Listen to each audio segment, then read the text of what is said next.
the defense of the American combat base at Khe Sanh was given the code name Operation Scotland. Khe Sanh was one of the most remote outposts in Vietnam, but by January 1968, even the American president, Lyndon Johnson, had taken a personal interest. With the Marines facing a full-scale siege by the North Vietnamese army, the question was being asked, should the base be held or should it be quietly abandoned?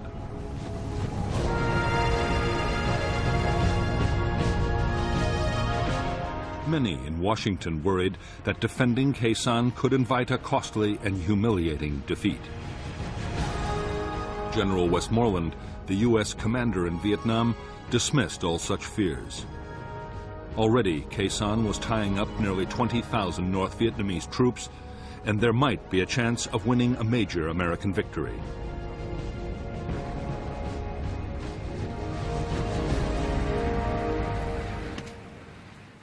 General Wrath von Tompkins, the new commander of the 3rd Marine Division, was also convinced that the base could and should be held. To boost the defenses, he had sent a 3rd Battalion of the 26th Marines as reinforcements.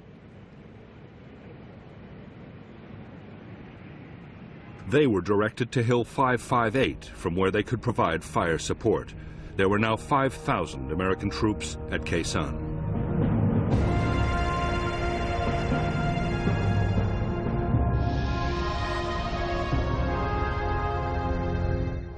The combat base at Khe Sanh was built around a 3,900-foot airstrip. Beside the strip was the Marine Air Traffic Control Unit. Nearby was the 26th Marine Command Post and the Fire Support Coordination Center.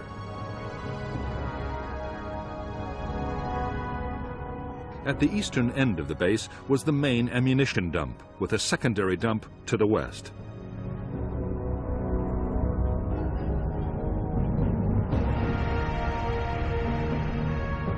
The base perimeter was manned by the 1st Battalion and a company of the 3rd.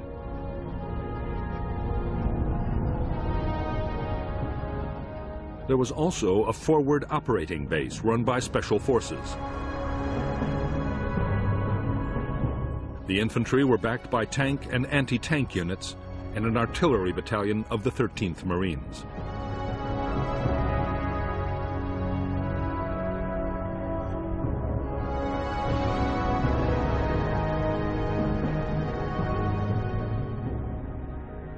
Outside the Khe Sanh base, the Marines held Hill 881 South, Hill 861, and a radio relay station on Hill 950.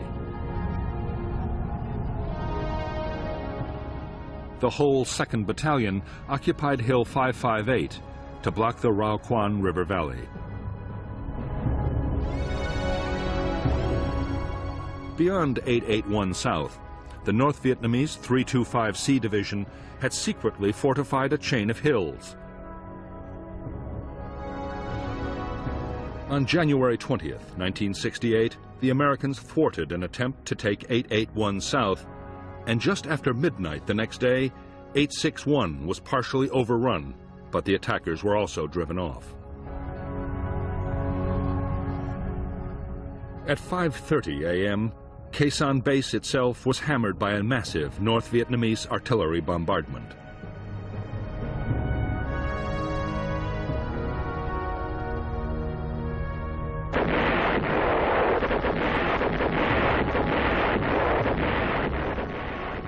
The shattering barrage of shells, mortars, and rockets, which slammed into the Marine combat base at 05:30 on January 21st, signaled the start of the battle for Khe Sanh.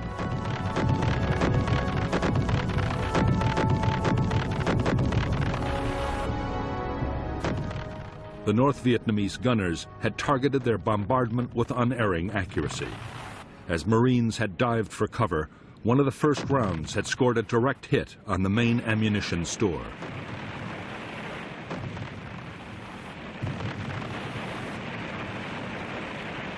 The number 1 dump stored 1,500 tons of artillery and mortar rounds, 90% of the base's entire stock, or 10,000 rounds.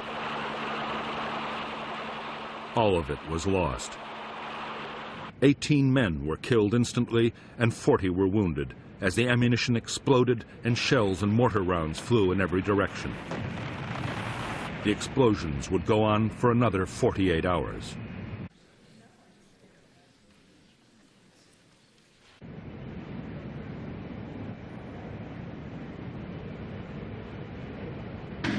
Even at the height of the chaos, the Marines were still able to fire their mortars and guns against the enemy batteries.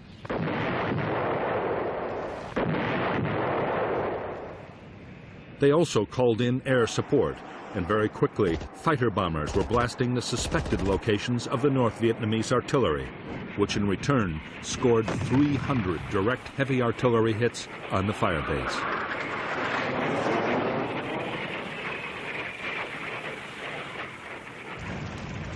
As the bombardment of the base reached a crescendo, the 26th Marines commander, Colonel David Lowndes, expected a massive North Vietnamese ground attack at any moment. But the attack didn't come. The North Vietnamese infantry had a different objective. The target was Khe Sanh village, 3 miles from the Marine combat base.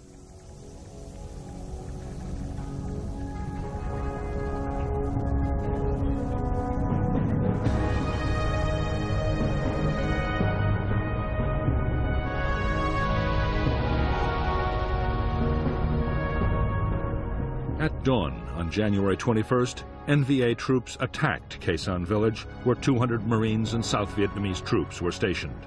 The North Vietnamese attackers were a 400-man battalion of the 66th Regiment. The battalion attacked twice, but in the face of powerful American artillery and airstrikes, failed to take the village.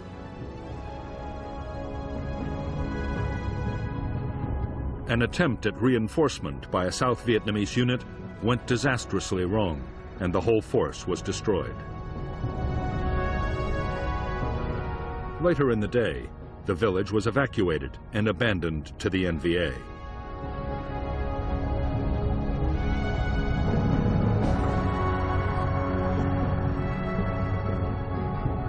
Later that evening, Khe Sanh base itself was probed by a North Vietnamese assault unit. L Company of the 3rd Battalion drove off the attack. The following day, the base's western flank was reinforced by the newly arrived 1st Battalion of the 9th Marines, deployed at a quarry a mile from the perimeter. A platoon was detached from the battalion to occupy the nearby hill 64.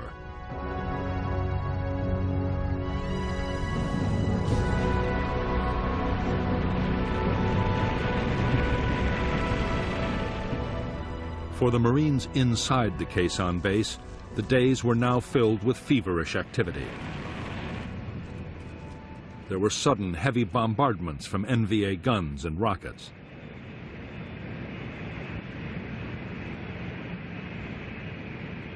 The massive damage done by the first barrage still had to be repaired.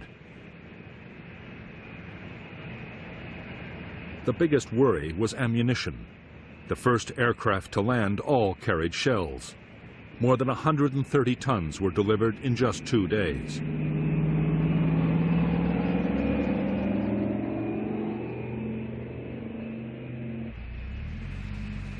Reinforcements arrived too.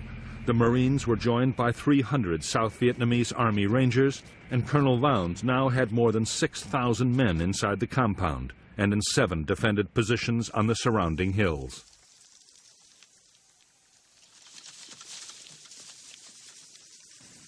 While the Marines at Khe Sanh braced themselves for the attack that was surely coming, General Westmoreland warned Washington that the battle could be the turning point of the whole war.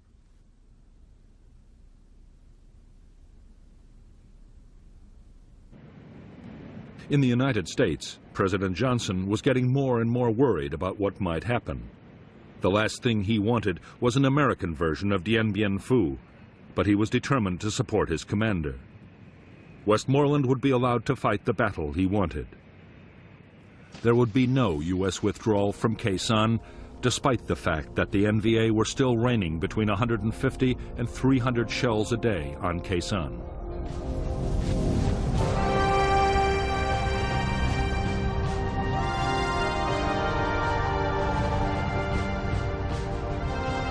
It was the awesome potential of American air power that convinced U.S. military leaders that Khe Sanh could be defended.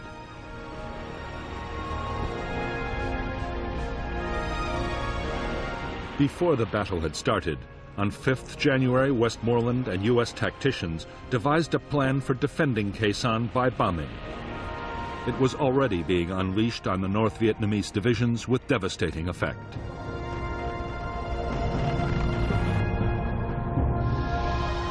The Americans called it Operation Niagara.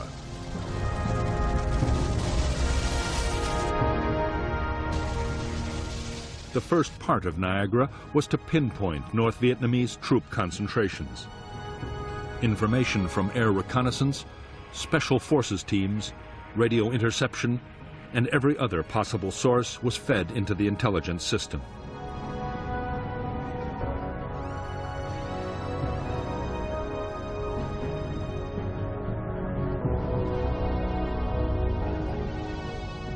Niagara also deployed the most advanced and secret surveillance technology in the world. Aircraft and helicopters scattered hundreds of electronic sensors across the enemy's main lines of approach.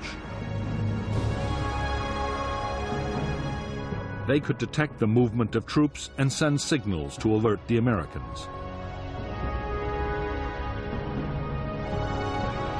As the intelligence picture built up, Operation Niagara quickly gathered momentum. In spite of rivalry between the Air Force and the Marines over who should control operations, every available warplane in the area was standing by. At the peak of the siege, American planes dropped triple the tonnage of bombs delivered on a peak day during World War II.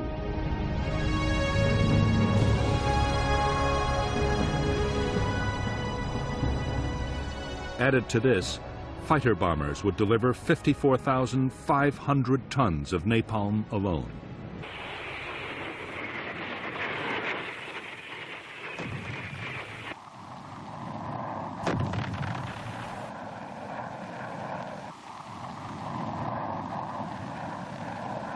Although fighter bombers were flying the vast majority of Niagara missions, most of the sheer weight of bombs was being delivered by B-52s, as part of an ongoing operation codenamed Arclight. The strikes were flown around the clock. A cell of 3 B-52s arrived over the Khe Sanh area every 90 minutes.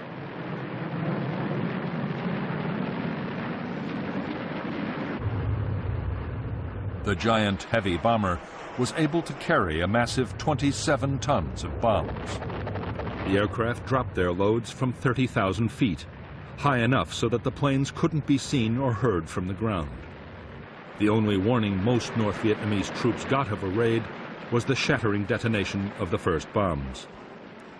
Over the 77 days of the siege, B-52s flew over 2,500 sorties, dropping more than 53,000 tons of bombs. The biggest Arclight raid of the Vietnam War so far was launched as part of Operation Niagara on January 30th. American radio direction finding seemed to have discovered North Vietnamese Army headquarters for the Khe Sanh offensive. Whether it was or not, no one is sure, but the site was annihilated by 2 B-52 raids in a single day.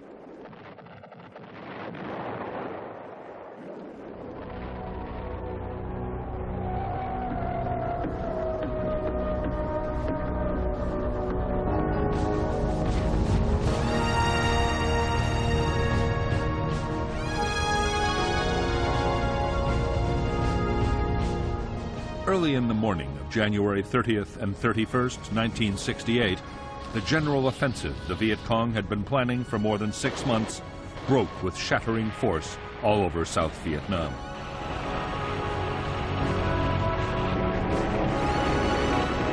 As tens of thousands of Viet Cong attacked towns, cities, and military installations, American commanders were stunned by the sheer scale of the assault.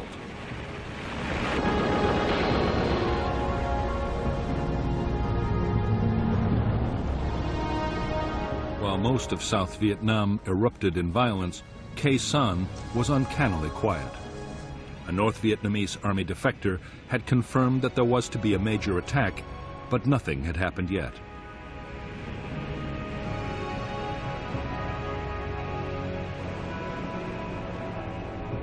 Some U.S. commanders believed that the arc light raids had shattered the North Vietnamese command system.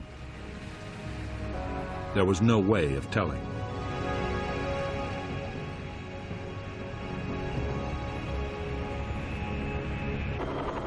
As the tide of the Viet Cong's Tet Offensive swept over South Vietnam, most of the advance was being countered by the South Vietnamese army.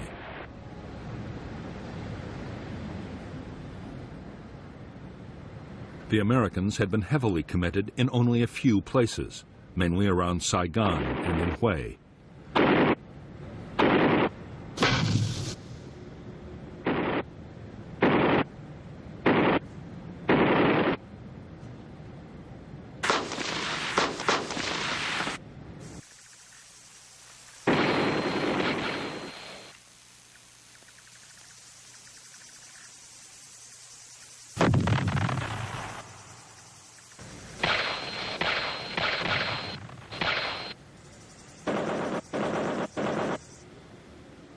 General Westmoreland was holding back his forces, still convinced that the main attack would come at Khe Sanh.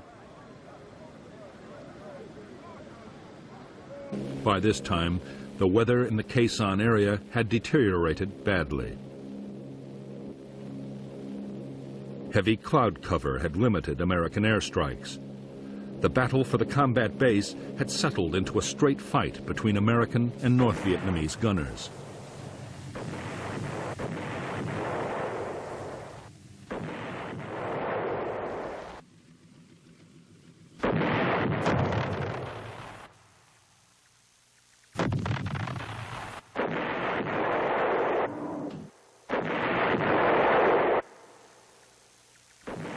The busiest time for the American guns was after dark, when the NVA were most active.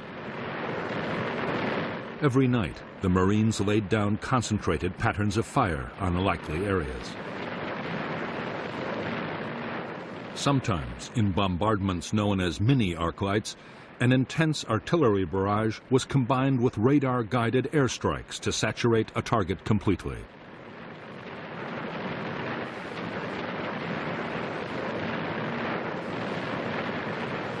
As for the North Vietnamese artillery, most of the guns, rockets, and mortars were by now in place.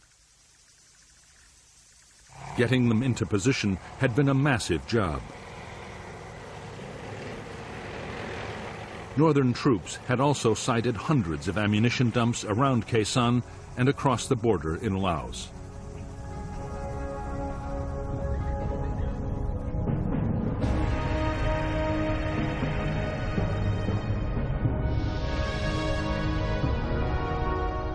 The North Vietnamese had placed large numbers of their shorter-range guns and mortars within 2 miles of the Khe Sanh base.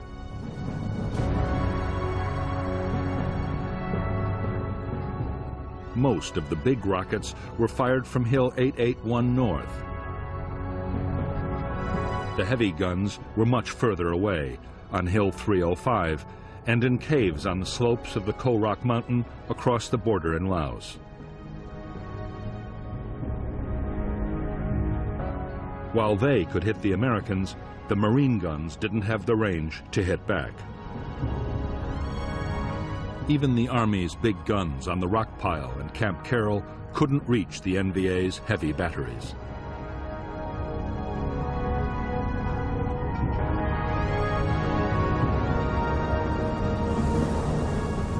By now, more than 2 weeks into the battle, over 150 North Vietnamese artillery rounds were hitting the Khe Sanh base and its outposts every day, rising to a peak on February 23rd of 1,300.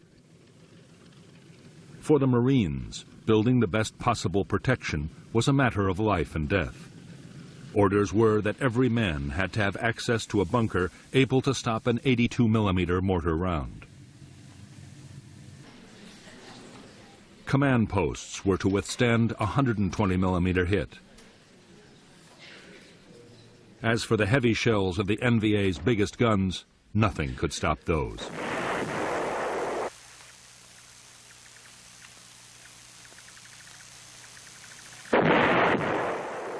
The North Vietnamese artillery hitting Khe Sanh and the Marine outposts was all indirect fire. Spotters on the hills corrected the gunners' aim by radio, but the gunners themselves could never see the targets.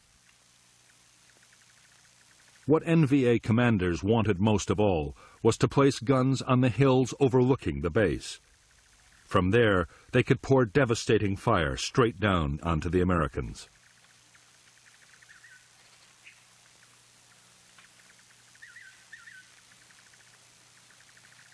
On February 5, 1968, the American chain of electronic sensors detected a large-scale NVA movement.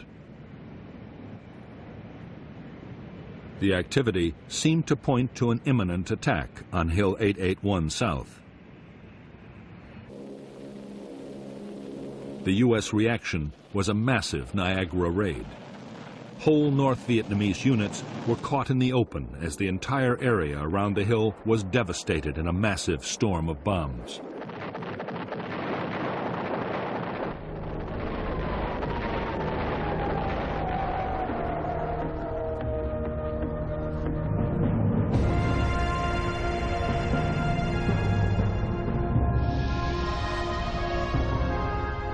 Although a North Vietnamese attack on Hill 881 South had been blocked, the Americans had failed to detect a battalion closing on an outpost called 861A.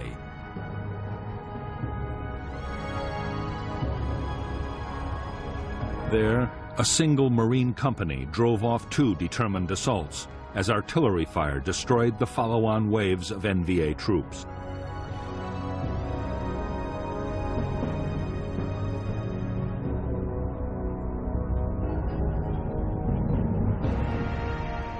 On the night of February 6th, the North Vietnamese 304th Division began to clear ground approaches to Khe Sanh from the west.